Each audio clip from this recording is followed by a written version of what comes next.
Olá pessoas, este é mais um vídeo meu aqui na internet. Dando prosseguimento aqui à minha série de vídeos, estou sem tempo para qualquer coisa, porque eu estou fazendo 15 coisas ao mesmo tempo e nenhuma delas inclui fazer vídeos. Vou sempre que puder ter uma pequena brecha no meu tempo, gravar algum vídeo para vocês de algo que eu não preciso correr muito atrás, não preciso fazer pesquisas profundas, ou que seja só uma reflexão, porque é isso que eu vou conseguir fazer agora, tá? É isso que eu vou ter tempo de fazer. E na promoção da Doppel Store este mês, para a lojinha do Pirula, você pode escolher entre comprar 3 camisetas e ganhar 2 de brinde, o famoso leve 5, pague 3, ou comprar 3 camisetas e levar o meu livro junto com o Reinaldo Lopes, Darwin Sem Frescura. Exatamente, a Doppel pode mandar o livro para vocês também, caso vocês ainda não tenham comprado e estejam com vontade de ler. Então, link aqui na descrição. Essa semana aconteceu aí um evento extraordinário na história da ciência, um dos eventos mais incríveis desde a descoberta das ondas gravitacionais, a detecção das ondas gravitacionais, que foi em 2016, eu acho. Faz pouco tempo que houve essa grande descoberta e agora a gente conseguiu aí uma foto, entre aspas, de um buraco negro.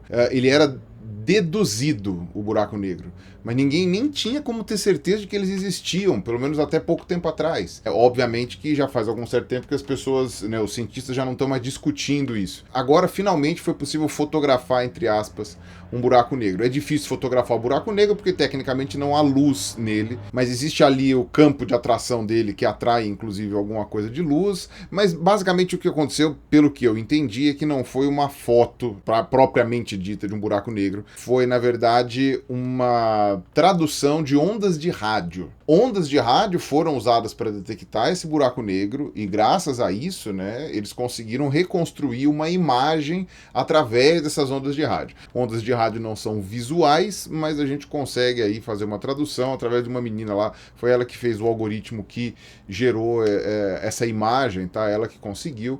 Bom, parabéns para ela e para todos os envolvidos. Por que isso é uma coisa tão extraordinária? Do mesmo jeito que as ondas gravitacionais, isto havia sido previsto. O mais incrível da ciência é que, ao contrário de alguns charlatães que fazem isso com, enfim, sei lá, mágica, né, ou algum conhecimento bizarro, a ciência consegue fazer previsões. Isso é uma das características de uma teoria científica. Só que as pessoas às vezes falam, pô, mas tem certas teorias que você não tem como fazer previsão nenhuma, porque ou é um negócio que aconteceu há muito tempo atrás, ou é um negócio que vai acontecer lá na frente. Bela porcaria, né, vai fazer previsão disso. Mas o interessante é isso. Se a relatividade, no caso aquela questão da deformação do espaço-tempo, fosse verdade, a gente deveria detectar ondas gravitacionais.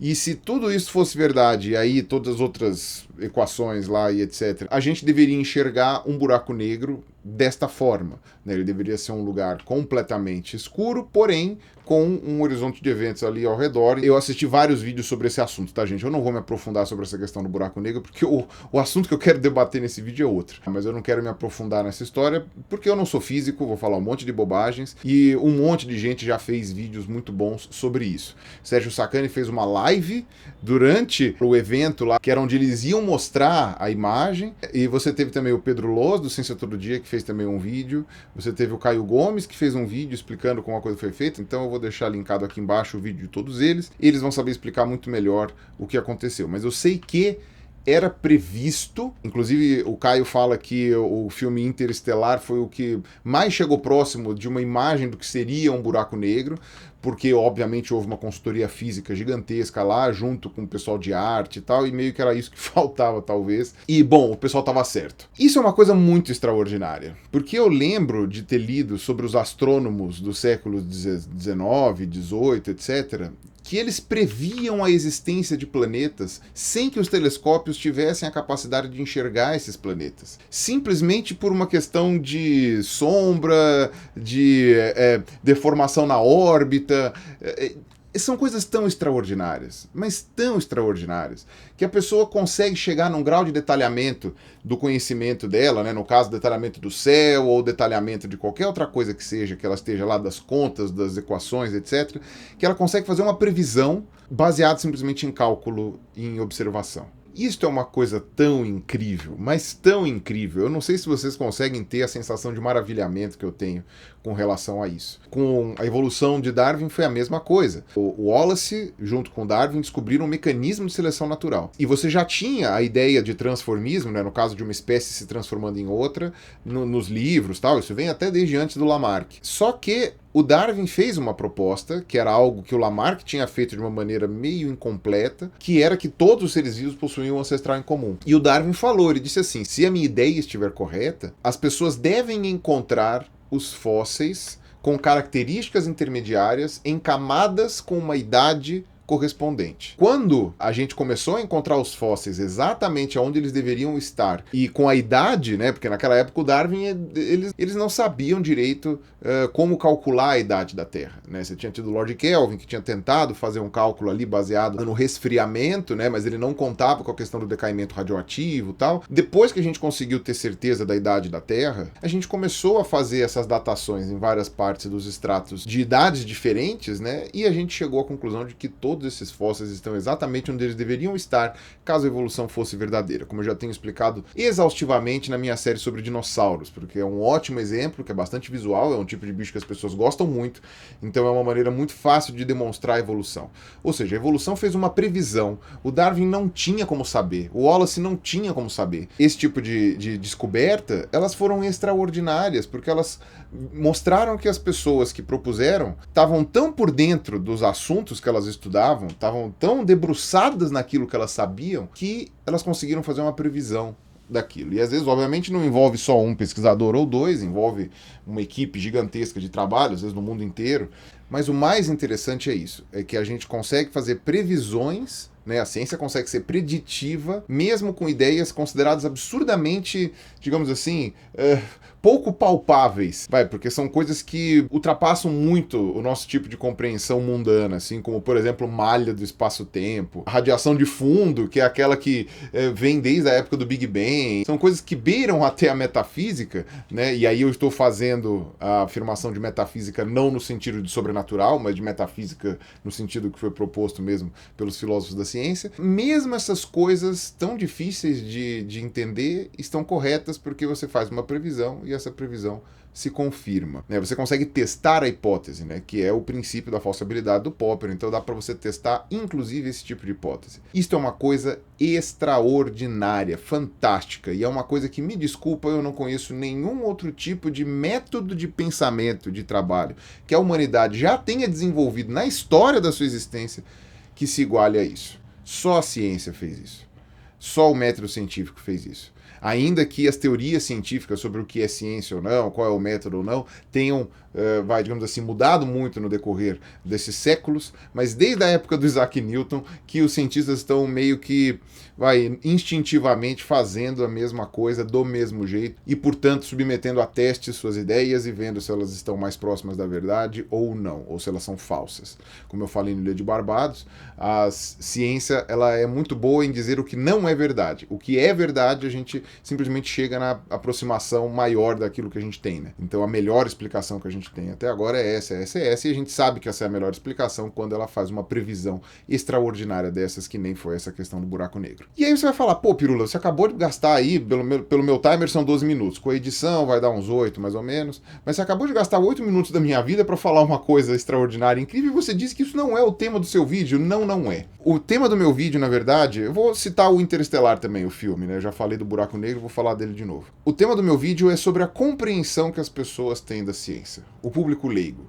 Não aquele físico que está há décadas, ou no caso até nem precisa estar há décadas, mas está há muito tempo enfurnado exatamente naquilo, tem todo um background necessário para conseguir ir somando tijolinho atrás de tijolinho para chegar até aquele conhecimento específico que ele tem, a ponto de conseguir entender a relevância daquilo que foi descoberto. Eu vou falar do povo das pessoas que não entendem de física, que, como eu, por exemplo, mas eu ainda entendo pelo menos de ciência, né? Fiz ciência, faço ciência ainda quando dá tempo, mas as pessoas em geral que não estão por dentro do meio científico, ou que não estão acostumadas com ele, e às vezes até com deficiências maiores até, né? A gente pode falar, sei lá, pessoas não alfabetizadas, ou alfabetizadas de maneira incompleta, ou que possuem um tipo de educação extremamente tecnicista, né, que não envolve reflexão, pensamento, então a pessoa meio que não sabe direito por que ela está fazendo tudo aquilo. Então, quando você vai ver a realidade da maioria, sei lá, 97, sei lá quanto, vou chutar um número aqui, mas 97% da população do mundo,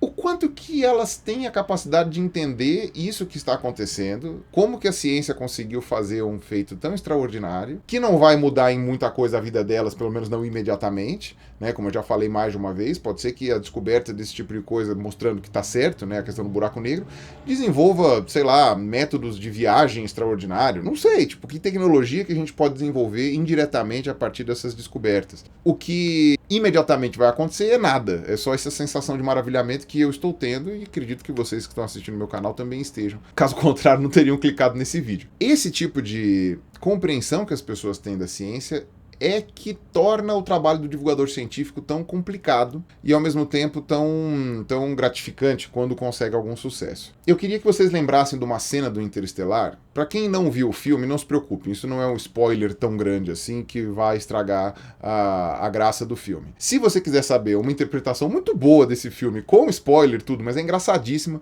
o Davi Simões, do Primata Falante, fez um vídeo só explicando o que tem de certo e o que tem de errado no Interestelar, usando os trechos do filme. É muito engraçado, você chora de rir daquele vídeo, o roteiro foi super bem feito. É logo no comecinho do filme, por isso que eu falei que não é spoiler, que a humanidade inteira destruiu o planeta acabou virando uma massa de poeira gigantesca, é super difícil manter plantações, enfim, aquele cenário meio apocalíptico, distópico do futuro, tal, não sei o quê. E a população em geral é bastante rural, porque você não tem mais como abastecer cidades com comida, né? Você tem aquelas plantações e tal, e a maioria delas morre e tal, porque é super difícil manter coisas vivas, quase não tem sol, e elas não sabem muita coisa além daquilo que é bem prático para elas. Manejar caminhão, plantar milho, enfim, construir casa, essas coisas mais práticas, mais mão na massa. E quando eles vão fazer a reunião de pais e mestres lá com o pai da protagonista, na verdade é o protagonista, eles falam um monte de teorias conspiratórias que estão nos livros didáticos, né? Os livros didáticos falando que o homem não foi à lua, que sei lá o que sei lá o que lá. Será que esse tipo de teoria da conspiração entrou nos livros didáticos nesse futuro por causa de algum projeto de lei revisionista que alguém implementou ou que desejaria que fosse implementado nos dias de hoje? Não sabemos. A NASA e outras instituições de pesquisa vivem praticamente escondidas, vivem praticamente no submundo, né, daquela realidade lá, naquele futuro, enquanto que as pessoas mesmo são, na sua maioria, ignorantes, usam tecnologia de maneira bastante prática, né, inclusive para driblar todos esses problemas ambientais que acabaram sendo gerados, mas não tem uma compreensão da ciência em hipótese alguma, né, tem um uso da ciência, mas não tem uma compreensão da ciência. E os cientistas meio que são quase, foras da lei, são quase criminosos que ficam vivendo escondidos, sem que ninguém saiba da existência deles e dos atos deles, né, do que eles estão fazendo, para tentar salvar a humanidade, né, e até o Davi chega e fala, né, salvar para quê uma humanidade dessas, né? Mas a gente pode ver que esse filme, na verdade, ele nem tá criando muita coisa, ele tá só exagerando pontos que a gente já sabe que estão acontecendo. A gente sabe que tá tendo desgaste ambiental em excesso, tá tendo mudança climática em excesso, as pessoas estão usando cada vez mais tecnologia sem entender como ela funciona, e os cientistas ainda não estão fora da lei, mas enfim, seria um pulo, né, com você exagerando todas essas situações, né, teorias da conspiração estão crescendo, a amplitude delas e o alcance delas está aumentando graças às redes sociais, e eu tenho visto, exatamente por causa dessas observações, que essa realidade aí que o Interestelar pintou está muito palpável, ela tá muito assim, dá para cortar com uma faca essa realidade. Eu tenho visto cada vez mais grupos se formando, obviamente repudiar quem fala o contrário. Quem fala o contrário é a ciência, então a ciência está errada. É a imprensa, então a imprensa está errada, sabe? E coisas desse tipo. Tem aquele documentário que saiu agora no Netflix, que eu não assisti ainda, mas que várias pessoas comentaram e recomendaram ver, que é dos terraplanistas lá, né?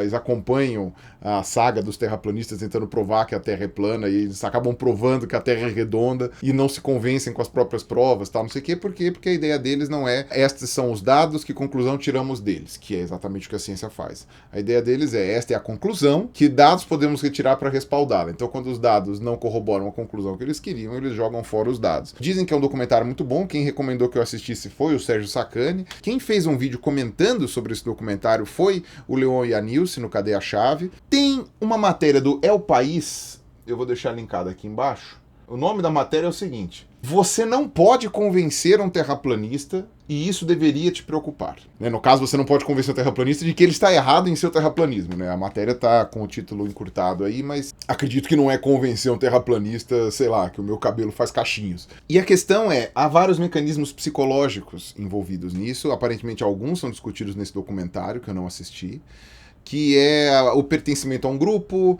a negação de algo que contradiga. Então, muitas eu já abordei aqui, muitos desses traços. A dissonância cognitiva é um deles que eu já abordei, tem um vídeo sobre isso, ainda que eu tenha dado uma definição um pouco torta sobre isso. Na verdade, eu acabei definindo o auto-engano naquele vídeo, mas o auto-engano é uma outra maneira de você abordar. Mas a dissonância cognitiva também não está muito longe disso, não é muito diferente. Também é um mecanismo de tentar acoplar a sua mente com a realidade, né? Então, tipo, você tem uma ideia, a realidade não se adequa à sua ideia, e aí você entra em parafuso e a sua mente tenta ajustar isso de alguma forma.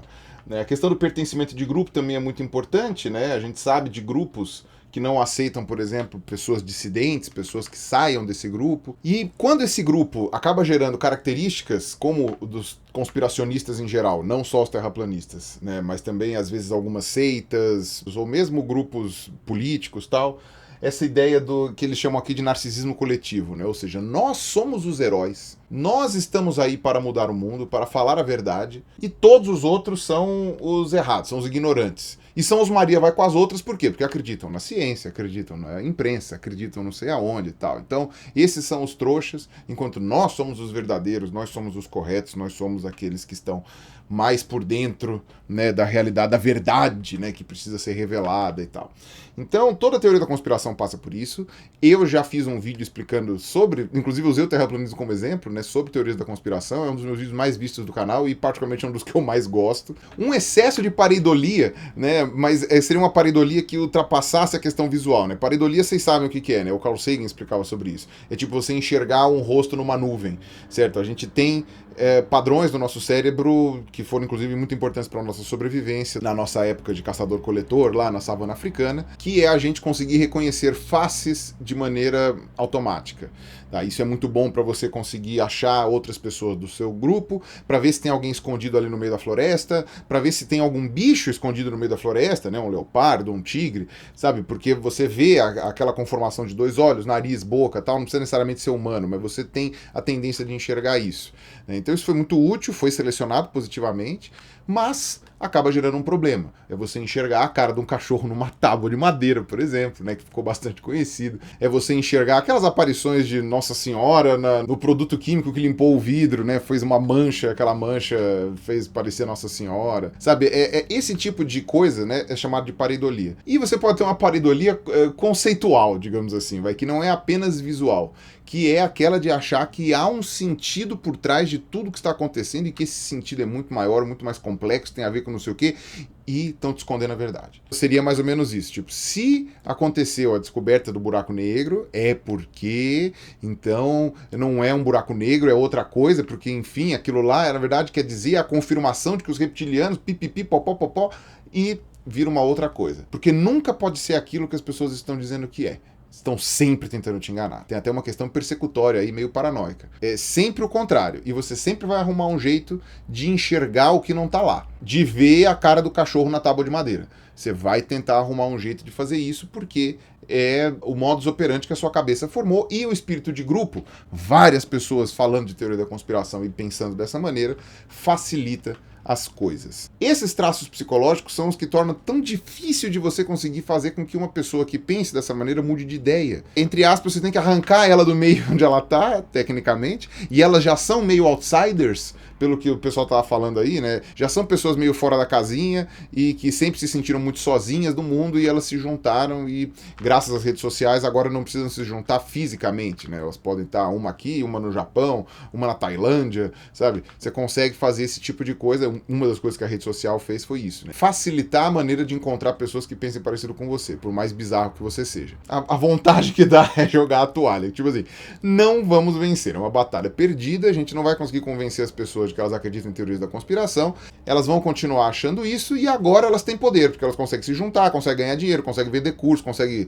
eleger deputado, senador, eventualmente até presidente, conseguem fazer qualquer coisa que eles quiserem. tem dinheiro, tem poder, tem quem ouça. E se aproveitam da ignorância da população que não sabe pensar de maneira científica, que geralmente só recebia as coisas de maneira passiva da imprensa, e agora recebe de outros meios que não são a imprensa, que são WhatsApp, Facebook, YouTube, etc. Eu já comentei isso naquele meu vídeo sobre o WhatsApp, que eu falei que é a Deep Web de bolso. Ou seja, a Deep Web que cabe no seu bolso. Está no celular, você faz lá o que você quiser no WhatsApp, né? Você pode ser até um criminoso combinando de matar alguém. Ninguém vai ficar sabendo, criptografia de ponta a ponta e tal. Esse é um problema da tecnologia, né? Ela está amplificando aí a possibilidade de fazer coisa errada, e entre outras coisas ela está gerando uma comunicação sem verificação nenhuma, que está chegando numa velocidade recorde, né, de uma maneira que nunca aconteceu, nem na época áurea da televisão. A tua avó mandou para você no WhatsApp um bom dia. Aquele bom dia chegou na tua avó como?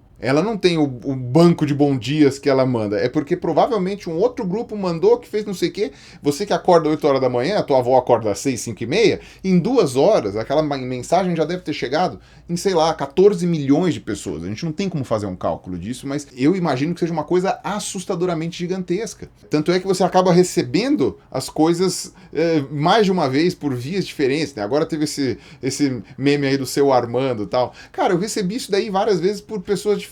Imagina como que não foi a velocidade disso. E as pessoas acreditam. Bem ou mal, né? É o paradoxo do Humberto Eco, né? Quando você tinha a imprensa, apesar da imprensa ser um monopólio de conhecimento, pelo menos ela é um monopólio de conhecimento que tem uma mínima preocupação, até jurídica, né? De fazer uma mínima verificação do que está falando. Tá? Óbvio que a imprensa tem 450 trilhões de defeitos, a gente sabe disso, mas pelo menos a gente sabia que havia uma maneira de você conseguir ou reclamar ou processar se alguém se sentisse prejudicado e tal. Uma coisa de WhatsApp, você não vai saber nunca de onde veio, aonde começou, se não for assinado, você não sabe quem fez. Então, é aquela coisa, né? Isso amplifica a possibilidade de alcance das teorias conspiratórias. E uma coisa interessante, teve uma pesquisadora, isso saiu essa semana ou semana passada, não lembro agora. Acho que foi semana passada. Ashley Landrum. Ela apresentou um trabalho num congresso esse ano, tá? Lembrando que a apresentação de trabalho em congresso ainda é um resultado parcial, ou seja, ainda não é uma pesquisa concluída, revisada por pares e tudo mais, mas é um compilado de dados do que ela já tem. O que ela falou nessa reunião, Annual Meeting of Advancing Science, ela disse que boa parte dessas pessoas que hoje ouvem sobre teorias conspiratórias, ela pegou, acho que, terraplanista como base, mas isso entraria para outras também, tiveram conhecimento através do YouTube. Muitas delas tiveram esse conhecimento porque estavam seguindo outras teorias da conspiração. Então, sei lá, o 11 de setembro, o Osama Bin Laden está vivo ou morto, sei lá, o homem foi à lua ou não, e acabaram caindo em vídeos de terra plana no YouTube. No caso dela, ela fala só no YouTube, eu acredito que no Facebook seja parecido. Vai caindo num, que cai no outro e entra num loop. Num loop infinito, que não acaba nunca. E quando se vê, a pessoa está imersa nessa questão da Terra plana. E isso é um modus operandi de cabeça, é uma maneira de pensar, como eu falei. Quando você entra nessa paranoia persecutória e uma pareidolia conceitual, né, como eu falei, quando você entra nesse modo de pensar, isso torna um vício na sua cabeça e você não consegue parar. E dizem que esse documentário da Netflix comenta, até entrevista um cara que ele virou um dos maiores terraplanistas do mundo tentando combater a Terra plana. Quando ele recebeu a primeira vez uma notícia ou, sei lá, um texto sobre a Terra plana, ele achou aquilo ridículo, começou a pesquisar para refutar, e isso acabou fazendo com que ele virasse terraplanista. E qual é o grande problema disso? O grande problema disso, né, segundo ela, é que o YouTube favoreceu esse tipo de coisa. Aí várias pessoas disseram que queria censura no YouTube, que é a liberdade de expressão e que não sei o quê, e que o YouTube, enfim, estão querendo tirar vídeo do YouTube, não estão querendo que você fale a maior merda do mundo, mas você tem o direito de falar, e etc, etc.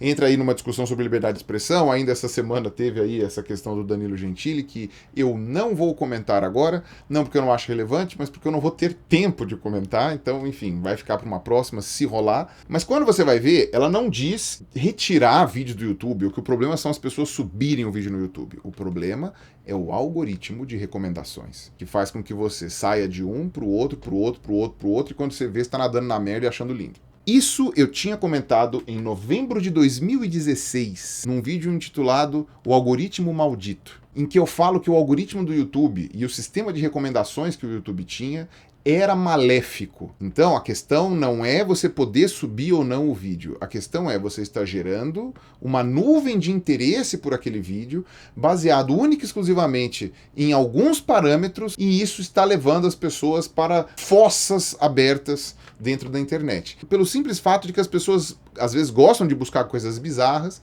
ou às vezes buscam coisas que estão muito perto do bizarro, mas não são, e aquilo ali acaba enfiando ela de cabeça numa coisa muito pior. Teve uma polêmica muito próxima disso, sei lá, no começo do ano, acho que agora, né, que até o Felipe Neto comentou bastante, que foram os casos de pedofilia que estavam acontecendo, né? Teve um vídeo americano que falou disso, depois o Felipe Neto meio que traduziu esse vídeo e falou em português, que eram os pedófilos que eles se juntavam para achar vídeos de meninas ou meninos menor de idade, criança mesmo, né? Nem só menor de idade, criança mesmo, dançando, brincando, fazendo qualquer coisa pro pedófilo, meio que isso é suficiente, eu acho. E eles faziam comentários, esses comentários tinham lá minutagem, alguma coisa assim, isso era difícil de pegar, né? O YouTube dificilmente pega. E era muito fácil de você chegar nisso, por quê? Porque você pegava um vídeo, sei lá, de pegadinha. Aí tá, aí você caía num vídeo de dança. Aí nesse vídeo de dança, caía num clipe. Nesse clipe, depois você caía num vídeo de uma criança reagindo a esse clipe.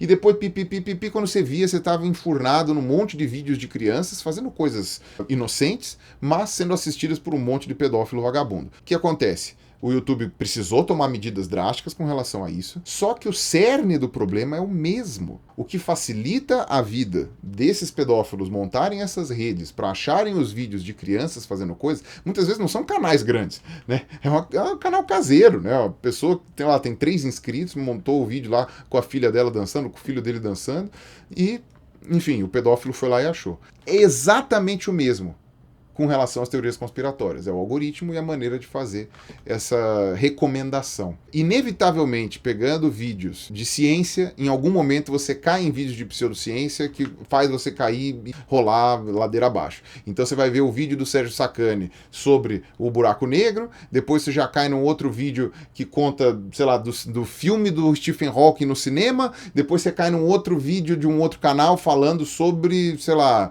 o planeta Nibiru. E aí o outro falando dos Anunnaki, que blá blá blá, sabe? Você começa a entrar nessa maluquice, porque as palavras-chave às vezes são as mesmas, porque o YouTube entende a coisa como sendo uma bola só de interesse e tal, e vai levando aquilo. Esse algoritmo, que eu já critico desde 2016, e na verdade critico desde 2015, só que eu critico de maneira diferente no meu YouTube, né? Tem até um vídeo meu chamado Forma versus Conteúdo, que tem ali uma pequena abordagem sobre isso, que é um vídeo do final de 2015. Esse algoritmo está permitindo que pessoas que falam muita bobagem cresçam simplesmente por usarem tags e títulos que estejam muito próximos daquilo que as outras pessoas estão procurando. E isto vai dar merda. E deu. Agora o YouTube tá correndo, né, o pessoal, os funcionários, não sei o que, estão correndo atrás do próprio rabo, tentando ver o que vai fazer para resolver essa situação. E a maneira de resolver, inclusive, às vezes eu acho que tá beirando censura de verdade. Pelo menos dentro do que você pode chamar de censura, tratando-se de uma empresa privada. Isso daí eu acho que já não é a melhor maneira de combater. Só resolvendo a questão de recomendações já estava bom demais. Desenvolver um jeito que não foque nos clickbaits, que consiga driblar os clickbaits, sabe? A maneira de você linkar um vídeo no outro simplesmente usando a mesma palavra-chave, tá? Que é uma maneira bastante fraca, a meu ver, de você conseguir juntar os assuntos. Pode ser que um vídeo não tenha nada a ver com o outro, vão aparecer juntos por causa da palavra-chave. É uma coisa complicada isso. Então isso é uma coisa que, desde que em 2015 o YouTube mudou o algoritmo para esse que tá agora, só vem ladeira abaixo. E aí saiu essa semana uma reportagem numa revista que chama The Verge. Eu nunca ouvi falar dessa revista, então pode ser até que não seja lá muito confiável, mas de alguma maneira é algo bem relevante do que foi dito. Vários empregados, funcionários da Google tinham reclamado com seus diretores sobre vídeos de conteúdo tóxico, ou seja, vídeos com discurso de ódio, com, sei lá, linguajar racista, essas coisas assim, ou trazendo fake news, certo? Fake news graves, eventualmente até contra pessoas, e sobre teorias conspiratórias, e avisando os diretores de como o algoritmo estava fazendo esse tipo de coisa crescer. E o YouTube, no caso, como empresa e instituição, desencorajava os funcionários a reclamar sobre isso, e quando reclamavam, falavam, não vamos fazer nada, porque o engajamento está aumentando. Isso gera mais view, mais tempo na plataforma, mais clique em anúncio e tal, não sei o que, blá, blá, dá dinheiro e dá relevância. E é uma coisa que eu já sabia. Eu já sabia desde 2015, quando, tipo, falei um monte de coisa e fiquei falando pras paredes. E desde 2016, quando eu fiz esse vídeo do algoritmo também e tal, é falar com as paredes, o que importa é dinheiro.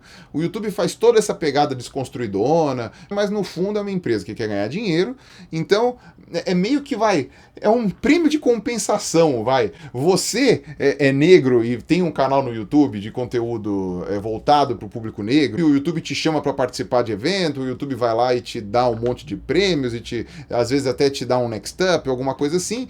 Isso é um pedido de desculpas do YouTube, entre aspas, é um pedido de compensação do YouTube, porque ele sabe que, na verdade, o que tá dando dinheiro para eles são os racistas. E eles não estão fazendo nada para coibir.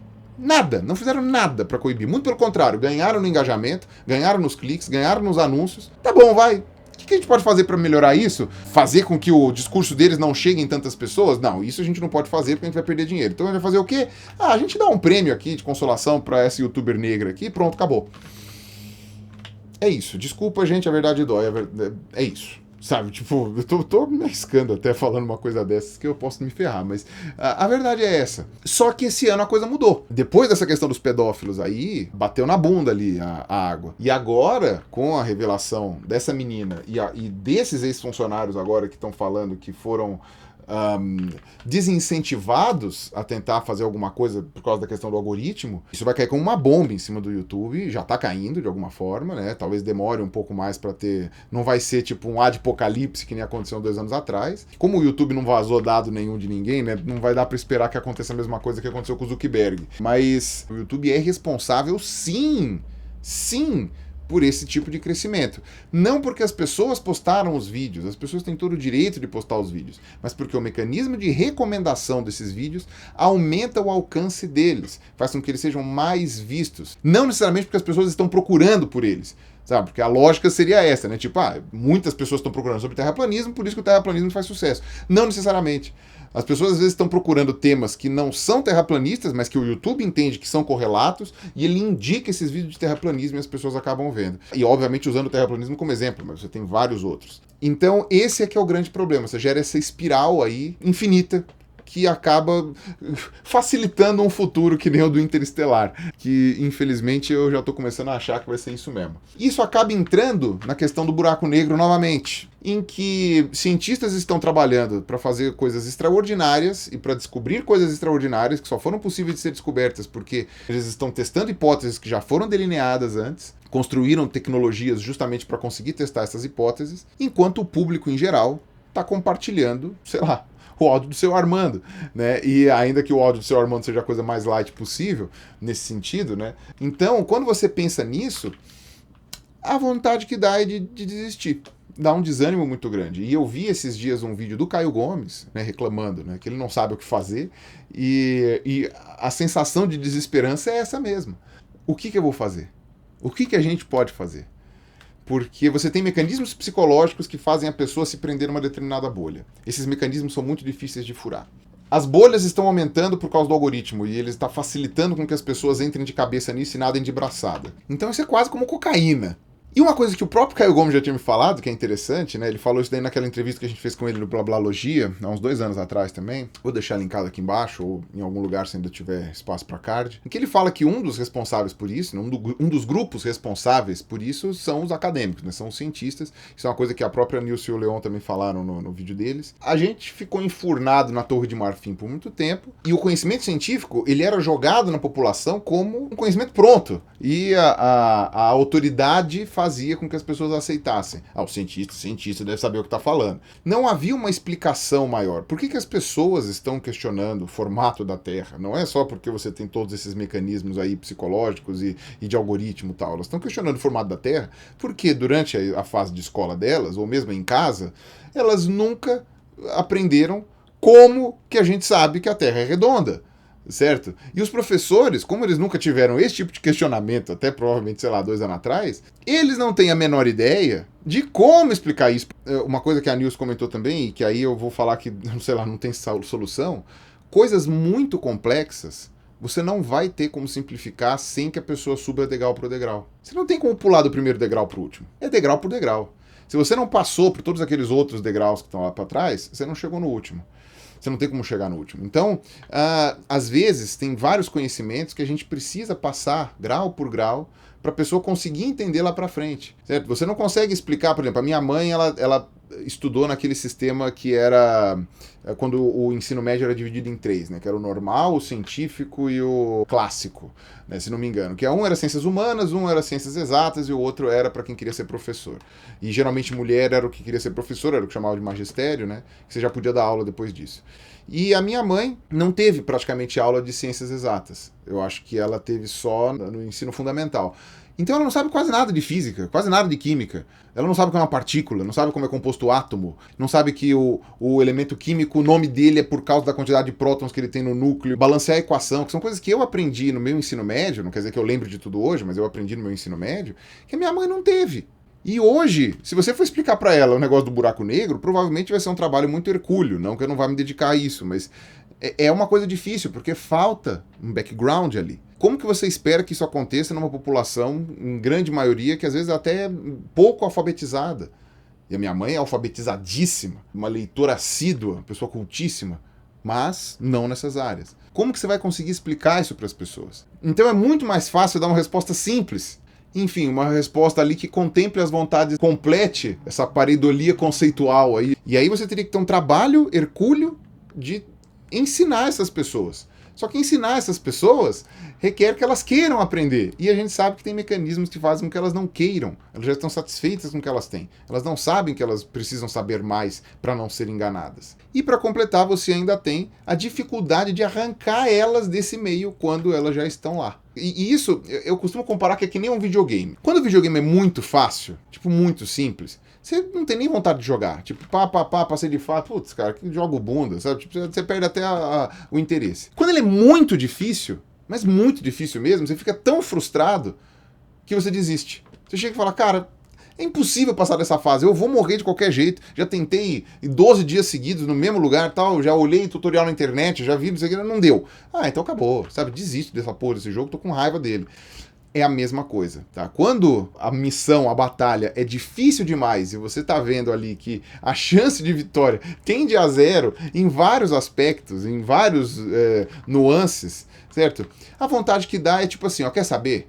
Ó, eu vou estudar meu jacaré fóssil, não preciso ficar explicando pra ninguém por que esses bichos evoluíram, eu sei que evoluiu, então acabou. Não preciso ficar explicando como é que a gente sabe a idade desse bicho, porque eu sei como é que é e ninguém vai entender, acabou, fim e deixa pra lá. Sabe? E acabou, vocês que se virem, azar de vocês. A vontade que dá, muitas vezes, é essa. E eu entendo a vontade de vários pesquisadores que muitas vezes não tem nem talento, para colocar a cara a tapa e fazer divulgação científica. É que agora não dá mais. Porque o nosso dinheiro deriva da compreensão pública da ciência, porque o dinheiro é público. Se ele não é público, é privado, isso também depende da compreensão da empresa privada. Tipo, não tem para onde correr, não vou entrar aqui em discussão se de público ou privado, eu já falei mais de uma vez aqui que você tem que ter dinheiro público envolvido para desenvolver pesquisa, mas nada impede que o dinheiro privado ajude. Como é que você vai fazer isso sem as pessoas saberem o que é ciência, para que ela serve, por que os impostos dela estão sendo gastos com ciência, por que ela deve investir, a empresa dela investir em ciência, se, sei lá, o dono da empresa for terraplanista. Ou se a boa parte da população votar em deputados, senadores, presidentes que negam ciência. Que posso fare? Niente. É isso. Me sobrou ficar maravilhado com a descoberta do buraco negro, ao mesmo tempo que eu fiquei triste de saber que a maior parte das pessoas não vai entender por que é tão legal essa história do buraco negro e nem está preocupada com isso. E com toda certeza já inventou um monte de teorias conspiratórias de como que aquilo lá não é um buraco negro e as pessoas estão acreditando porque é mais legal acreditar em algo que vai contra o que a ciência diz, o que a imprensa diz, o que, sei lá, todo mundo diz. Um dia extremamente alegre que eu tive lendo sobre essa questão do buraco negro, e que ao mesmo tempo me deu uma conclusão extremamente depressiva. Um abraço. Falou.